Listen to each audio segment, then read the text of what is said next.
Alright, hello. This is the second unit of the migration topic. It's called Looking West, and it begins in the 1400s. We start to see in the 1400s developments in ships. Science and technology allows, should we say, food to last longer on ships, and ships to travel faster and further than they ever have before. This means that ships can get further and further away from where they began with, which leads to an inevitable discovery. That guy in the top right hand corner, you might know him before, is called Christopher Columbus, and he's a Portuguese man who sails west thinking he's going to hit India. But in reality, he just hits what is essentially the USA or the Americas. He actually lands in the Caribbean first. Christopher Columbus's discovery is not the main thing, though. It's that this discovery and this mapping of this new land is inspirational for a load of other countries, including Britain. In particular, Britain and Spain. Britain and Spain send loads of people over to the Americas to colonize it, because the more land you own, the more money you own, or earn, should we say. So first one is the guy left of Christopher Columbus there. Here's the guy with the big beard. His name is John Cabot. He is the first British explorer that is sent over to the Americas, and he founds what is now part of Canada, Newfoundland. You can imagine how good John Cabot was with naming stuff, but the thing is, Newfoundland was Britain. There was technically nobody who owned it, so Britain laid claim to this area, which meant it could be a base. British people could live there.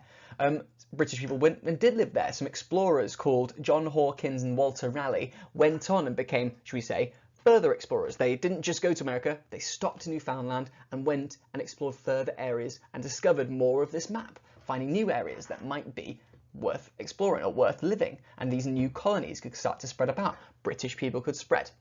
Now the thing is, Britain was in competition with Spain at this time period. Over the course of about 200 years, Britain and Spain wanted to go over and earn loads of money. That's fine, competing in money is fine, but there's another element to it you might not know, which is religion. See, the thing is, Britain, as you might know from your other history classes, was a Protestant country during that time. In fact, it still is a Protestant country, and Spain was a Catholic country. They are both forms of the same religion, and the idea of spreading and colonizing outwards was also a religious competition to spread Protestantism or spread Catholicism to prove that they are the true religion of that time. These encouraged exploration and people to move westwards to try and find this new land.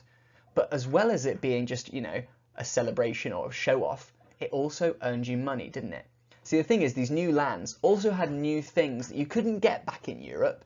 I'll have explained to you in lessons, but the way that money works is you're buying stuff that generally you don't have access to.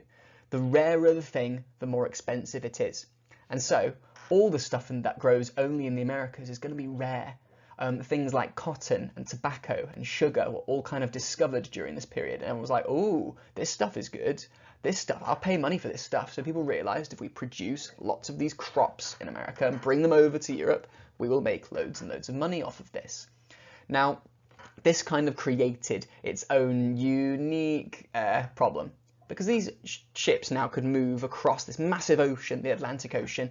They were moving, carrying very valuable items, like gold and jewellery, and also sugar and cotton and tobacco. And it created a bit of a new industry. Why didn't someone just go on those ships and rob all the valuable stuff and sell it for themselves? And you probably know what those people are called. They're called pirates. We'll talk about them next time, but as well as pirates, privateers was a job. See, pirates stole stuff for themselves, but countries wanted to steal that stuff too, really. They wanted to rob off of each other, didn't they? So Britain hired people, as in employed people called privateers, to go and rob other people's ships. Famously, Spain lost 15% of the gold that they transported across the Atlantic Ocean just to it being stolen by other people. It was a competition of robbery. And that is just all you need to know about colonizing North America for now. So here's my questions for you to, should we say, cement this knowledge in your head. 1. What were the changes to the world in the 1400s, and how does that help Christopher Columbus? 2. What is the significance of John Cabot? 3. How was religion part of the reason to expand westward? And 4. What's the difference between a pirate and a privateer? That's all you need to do. Answer those questions with relevant examples. If you can do it from the top of your head, even better, but please write your answers down. Good luck. I'll see you later.